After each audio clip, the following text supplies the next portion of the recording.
W.B. Yeats's poem An Irish Airman Foresees His Death is composed of 4 quatrains in a continuous 16-line stanza. Each quatrain has an A-B rhyme scheme.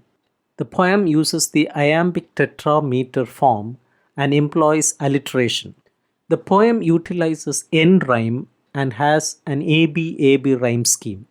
This means that the end of the first line of a stanza rhymes with the end of the third line, and the end of the second line of a stanza rhymes with the end of the fourth line.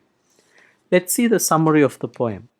In the opening lines of An Irish Airman Foresees His Death, the speaker introduces the idea of death and that he will die among the clouds above. This phrase introduces the idea of air in relation to death in the poem. What is interesting about this is that air is often associated with life and breath, but in this instance, the clouds, which are composed of air, suggest death as well as the idea of heaven. These lines establish the fact that the speaker feels separated from his role in the war. It seems as though he feels nothing since he neither hates nor loves. At this point, the reader notices the tone of indifference in the speaker's language. In lines 5 and 6, the speaker identifies his place of birth, and the reader notices that the alliteration in these lines emphasizes a sense of pride in the tone of the speaker. Lines 7 and 8 immediately halt the tone in the former 2 lines by stating that either outcome of the war will have little effect on the poor of Kiltartan Cross. The speaker seems to have an extremely rational view of the world. The speaker states that the usual attraction of war did not entice him and that he chose to become a soldier because of a lonely impulse of delight. This is the first irrational note to the speaker. The word tumult is used to describe the speaker's occupation in the line immediately following.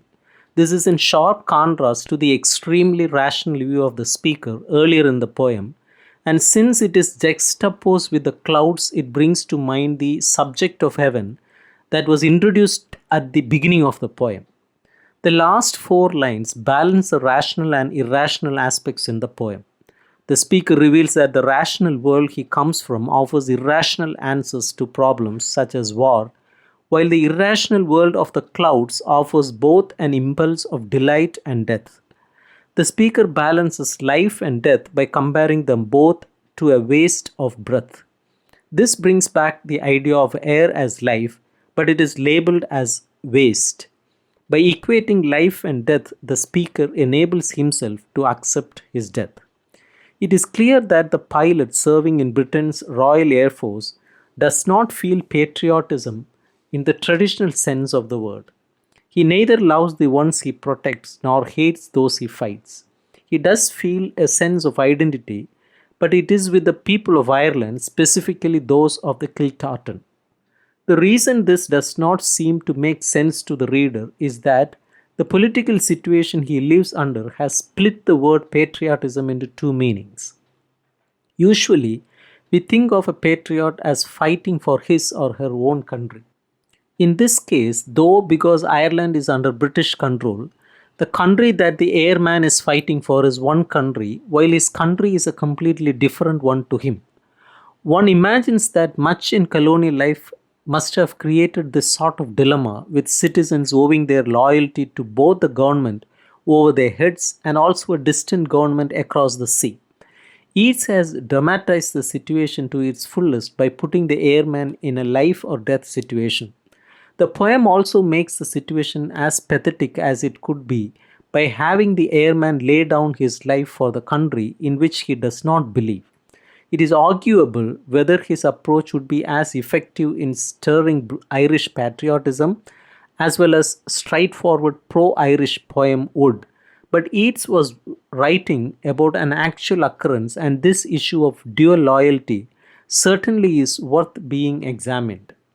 The power of this poem lies in its first line. The speaker is not trying to beat his fate, nor is he trying to make things work out to his advantage.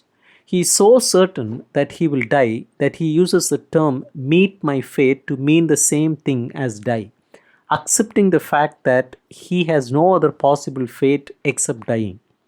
The reader is meant to see this sort of fatalism as depressing. It should shock us and give us a sense of ways to find out that a young, healthy man feels that he has nothing left to live for or look forward to. For the poem speaker, though, knowing his fate is actually a blessing. Freed of his responsibility to make the world better in the future or preserve the life he has known, he is able to act spontaneously to follow a lonely impulse of delight by flying off into the clouds. Yeats is bending the rules of reality by making the speaker so absolutely certain of his fate. The ability to predict the future is always flawed by the fact that something unexpected could come up. On the other hand, the poet does not support the speaker's certainty by telling us that he has thought this through completely, brought all to mind. We are not told exactly why his past and future are so pointless, but we are given a pretty good guess in lines 3 and 4 and also in lines 7 and 8. It was the political situation that made an Irishman fight for Britain, that made his life worthless and left him ready to die.